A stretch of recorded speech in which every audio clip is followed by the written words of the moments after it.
साधक के लिए लघु मुनि की उपमा से विभूषित कर दिया। उदाहरण दिया कि जैसे कोई मुनिराज ध्यान में बैठे हैं, सामायिक में बैठे हैं, और किसी ने उनके ऊपर उपसर्ग कर दिया, उनको एक चद्दर उड़ा दी, उसी प्रकार वह साधक, उसके साधक के शरीर पर जो वस्त्र हैं, वो वस्त्र एक मूल बहुत सूक्ष्म परिग्रह के रूप में है, उसे भी मुनिवत कह दिया। मुनि नहीं कहा, मुनिवत। जैसे चंद्रमुखी कन्या, चंद्रमुखी कन्या किसी सुंदर मुख को देखकर किसी साहित्यकार ने उपमा दे दी कि इस कन्या का मुख चंद्रमा के समान है।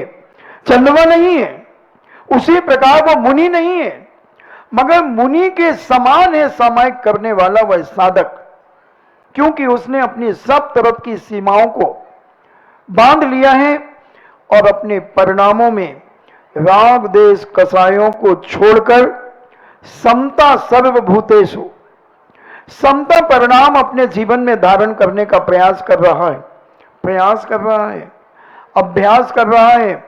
हुए नहीं अभी समता परिणाम, मगर वह कोशिश कर रहा है कि मैं अपने शरीर को, अपने मन को, अपने वचन को कितना शांत कर सकता हूं, कितनी देर कर सकता हूं, कितनी देर कर सकता हूं। ऐसे परिणामों को पवित्र रखते हुए वह सामायिक करता है, और ये प्रत्येक व्यक्ति को यह अभ्यास अपने जीवन में करना चाहिए। ये नहीं बनता है तो पंच परमेष्टि की जाप माला अपने हाथ में लेकर, बंधन चारों तरफ का बंधन लेकर, 10 दिशाओं का बंधन बांधकर उस माला को हम करेंगे। जैनाचार्यों ने इस जाप करने की और सामायिक करने की विधियां अलग अलग तरीके से अलग अलग आचार्यों ने बताई हैं, मगर सबका इंटेंशन, सबका लक्ष्य एक ही है, कर्म क्षयात, कि तुम्हारे कर्मों का क्षय कैसे हो। जैन दर्शन कहता है कि जो भी तुम धार्मिक क्रिया करते हो उसका इंटेंशन एक ही होना चाहिए कि हम अपने जीवन में कर्मों का क्षय कैसे करें, चाहे सामायिक करें, चाहे पूजन करें, चाहे व्रत उपवास आदि पर चर्चा अपन आगे करेंगे। किसी भी क्रिया को हम अपने जीवन में करें और एक ही लक्ष्य है कि हमारे जीवन में जो असंख्यात अनादि काल से अनंत अनंत भावों में हमने जो कर्मों को बांधा है, उन कर्मों का क्षय, उनकी निर्जरा कैसे हो, वो कर्म कैसे हमारे पास से दूर होते चले जाएं। इसलिए जैनाचार्यों ने सामायिक को सबसे महत्व दिया कि सामायिक में या ध्यान में सबसे ज्यादा कर्मों की निर्जरा होती, सबसे ज्यादा। और वह करने के लिए हमें अभ्यास करना पड़ेगा। 5 अणुव्रत, 3 गुणव्रत और 4 शिक्षाव्रत, ये 12 व्रत हमें पंचम स्थान की श्रेणी में लाकर के खड़ा कर देते हैं। अगर आप अभी सम्यक दृष्टि हैं, आपका सच्चे देव शास्त्र गुरु के प्रति अकाट श्रद्धान है, समझ लेना, यहां वहां तुम्हारा मस्तक नहीं झुकता है, यहां वहां जहां तहां मत पूछो कहां कहां तुम्हारा मस्तक नहीं झुकता है, तो भी अभी अपने आप को सम्यक दृष्टि मत मान लेना। नहीं महाराज जी, हम सच्चे देव शास्त्र गुरु को मानते हैं, हम जिनेंद्र भगवान के अलावा कभी किसी को मस्तक नहीं झुकाते, हम बीतरागी गुरुओं के अलावा कभी मस्तक नहीं झुकाते, और हम जिनवाणी जो किसी के द्वारा खंडन मंडन को प्राप्त ना हो ऐसे शास्त्रों को हम नमस्कार करते हैं। ठीक है, मगर मैं पूछता हूं कि आपके पड़ोसी से कब से आपका बोलचाल बंद है? सच बोल, काला कौआ काट खाएगा, सच बोल। पड़ोसी से कितने दिन से बोलचाल बंद है, ये मुझे बता दो। पड़ोसी हो सकता है, रिश्तेदार हो सकता है, दूर दराज का व्यक्ति हो सकता है, XYZ कोई भी हो सकता है, उससे बोलचाल तुम्हारा कितने दिन से बंद है, मुझे ये बता दो। नहीं महाराज जी, बोलचाल तो है हमारा, फिर उसके प्रति घृणा भाव, कितने दिन से है। उससे हम ऊपर से मीठा मीठा बोल तो लेते हैं, मगर उसके जाने के बाद हम कैसा मुंह सुकोड़ते हैं, कैसी घृणा करते हैं, कैसी माया चावी प्रकट करते हैं। तो तुम लाख सच्चे देव साधु को मानते चले जाना, तुम मिथ्या दृष्टि की कोटि में आओगे।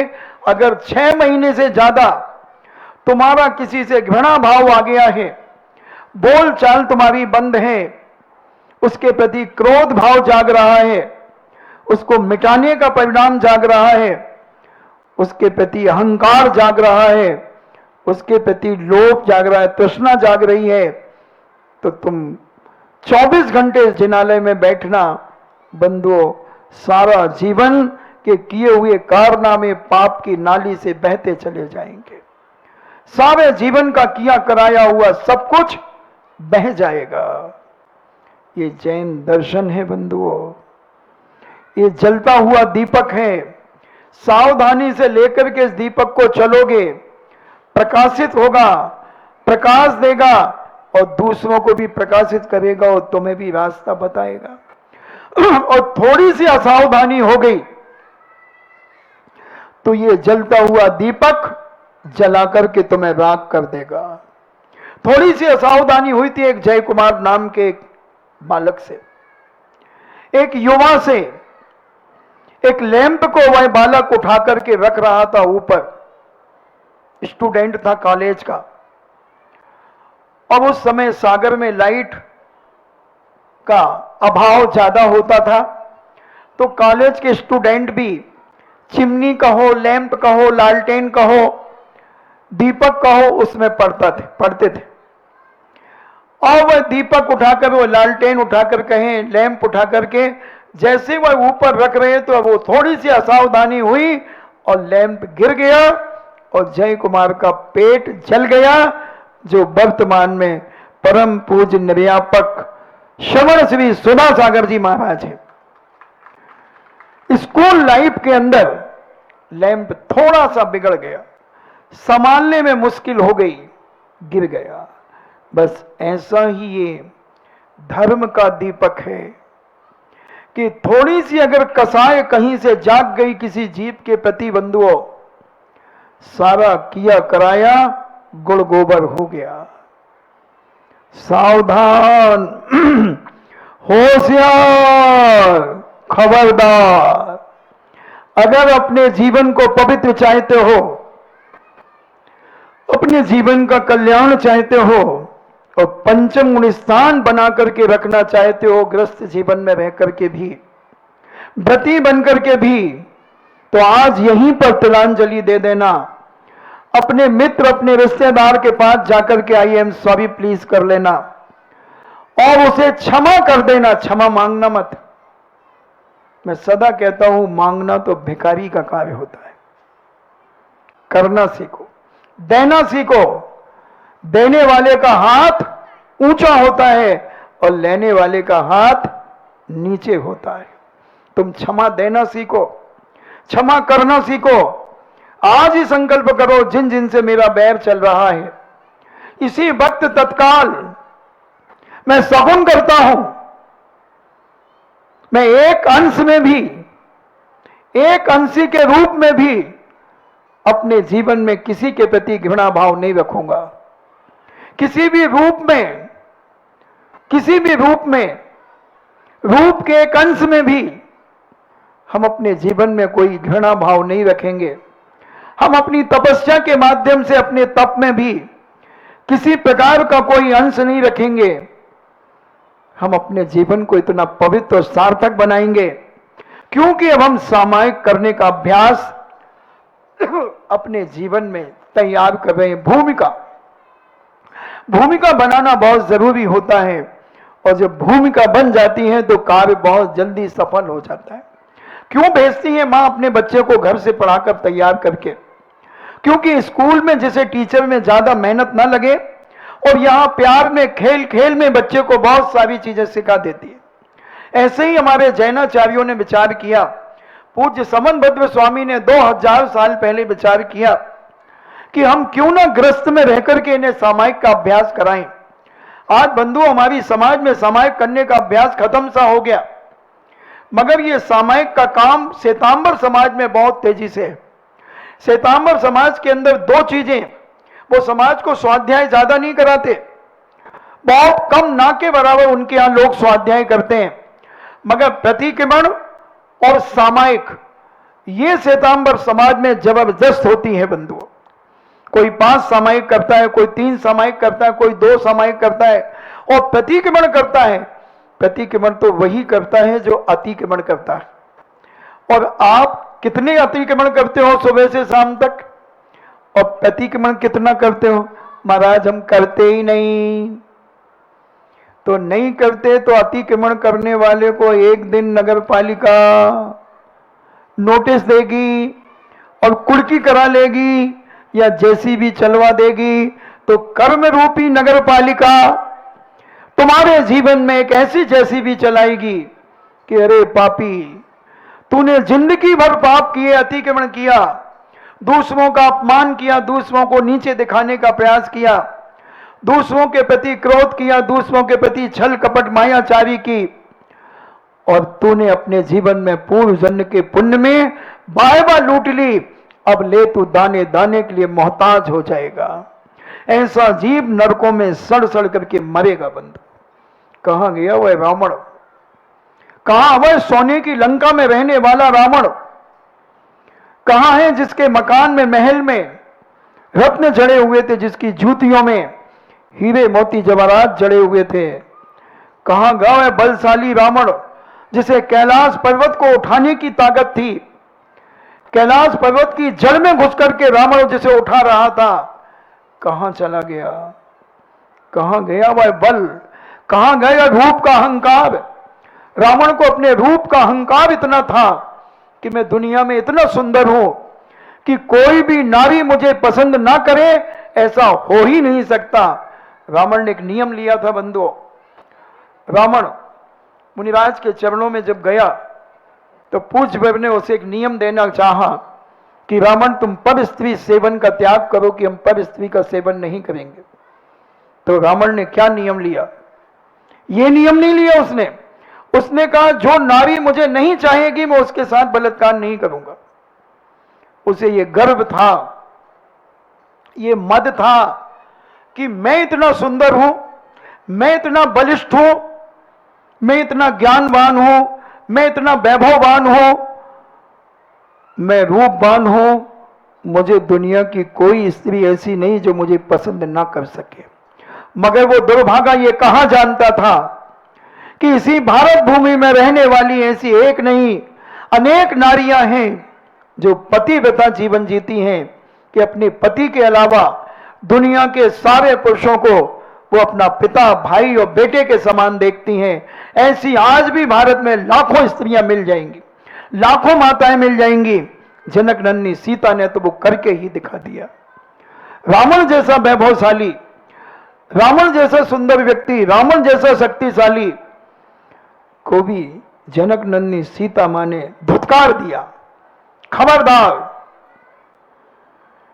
रावण के पास सोने की लंका थी, मर्यादा पुरुषोत्तम राम के पास क्या सोने की अयोध्या थी? क्या सोने का पलंग था? मर्यादा पुरुषोत्तम राम के पास सोने का पलंग था? तुम कह रहे नहीं था। मर्यादा पुरुषोत्तम राम के पास सोने का पलंग था, मगर सोने का पलंग नहीं था। सोने का पलंग तो था, मगर सोने का पलंग नहीं था। लक्ष्मण के पास सोने का पलंग था, मगर सोने का पलंग नहीं था बंधुओं। अयोध्या सोने की नहीं थी, उनका महल सोने का नहीं था। इतना वैभव रावण के पास था, फिर भी सच्ची शीलवती नारी कभी किसी के वैभव से प्रभावित नहीं होती है। सुन रही हो माताओं, बेटियों, कभी किसी के वैभव से प्रभावित मत होना, किसी के रूप से प्रभावित मत होना, किसी की शक्ति से प्रभावित नहीं होना, गुणों से प्रभावित होना। और एक से होना, एक बार गुणों से प्रभावित होने के बाद सारी दुनिया के पुरुष हमारे पिता तुल्य होंगे, हमारे भाई के समान होंगे, हमारे छोटे भाई के समान होंगे। ये नियम अगर तुमने अपने जीवन में पालन कर लिया तो दुनिया की कोई ताकत तुम्हें कभी दुराचार के कार्यों में नहीं फंसा सकती। क्योंकि आज का जमाना इतना विकृत हो गया है, इतना विकृत हो गया है बंधुओं, कि हम समझ नहीं सकेंगे कि कौन व्यक्ति हमारे जीवन के ऊपर कुठाराघात कर दे। मुझे एक नहीं अनेक बेटियां आकर के बताती हैं, महाराज जी मेरे साथ एक बहुत बड़ी ट्रेजरी हो गई। मैं पूछता हूं क्या हुआ बेटा?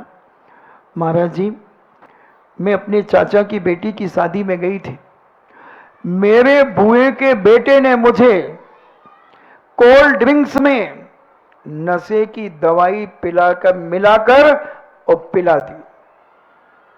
मगर मेरी एक सहेली ने मुझे जब देखा कि मैं सुस्त होने लगी, मेरी आंखें बंद होने लगी, शरीर लड़खड़ाने लगा, तो वो मुझे लेकर के और अपने साथ कमरे में ले गई और मेरी मां को बुला करके मुझे सुला दिया। क्या पता मेरे साथ कौन सा दुराचार हो जाता। विश्वास मत करना किसी के ऊपर। विश्वास में बांस बिस्का, आशा में छुपी है निराशा, शब्दों के संग न बहना, सुन लो मेरी बहना। कभी इस प्रकार के अत्याचारों से आज बहुत तेजी से ये पाप चल रहे हैं, बहुत तेजी से ये दुराचार चल रहे हैं। छोटे छोटे बच्चों के साथ इस प्रकार के कुकर्म कर दिए जाते हैं। इसलिए विश्वास किस पे करना? बुआ का बेटा कौन कहलाता है? बुआ का बेटा कौन कहलाता है? भाई। और ओई भाई सगाई करना चाहता है, ओई भाई ठगाई करना चाहता है, ओई भाई विनाश करना चाहता है अपनी बहन के साथ में। वासना कहां उतर जाए बंधुओं, कुछ कहा नहीं जा सकता। इसलिए अभ्यास, सामायिक का अभ्यास, जब हम अपने जीवन में सामायिक का अभ्यास करेंगे, ऐसी बहुत सारी घटनाएं हैं, एक नहीं हजारों घटनाएं आज शादी विवाह में होती हैं। कोल्ड ड्रिंक्स के नाम पर आज तो बियर बार खुलते हैं, लिखा रहता है माई डियर कम हियर ठंडी बियर, 3X जिन, रम, गोल्डन ईगल, क्या क्या सजी होती हैं जैनियों की शादियों में। जैनियों की शादियों में, क्या उसे हम जैन की शादी कहें? जहां दारू की दुकान लगी हो उस घर को हम जैन की बारात कहें? जाने वालों को क्या हम जैन कहें? जिन्हें मालूम है कि जहां पर बियर बार भी लगा हुआ है, मैं कहना चाहूंगा उन भाइयों से, उन माताओं से, उन बेटियों से, कितने भी नजदीक का व्यक्ति क्यों ना हो, ऐसी बारात में तुम साथ चले मत जाना, नहीं तो बदनाम, बद से बदनाम बुरा होता है। अगर तुम देखने भी चले गए कि कैसा होता है बियर बार, हम भी देख लें एक बार, अगर तुम देखने चले गए और वहां से लौटते हुए किसी ने तुम्हें देख लिया तो क्या कहेगा? उनकी लड़की बियर बार से निकल रही थी,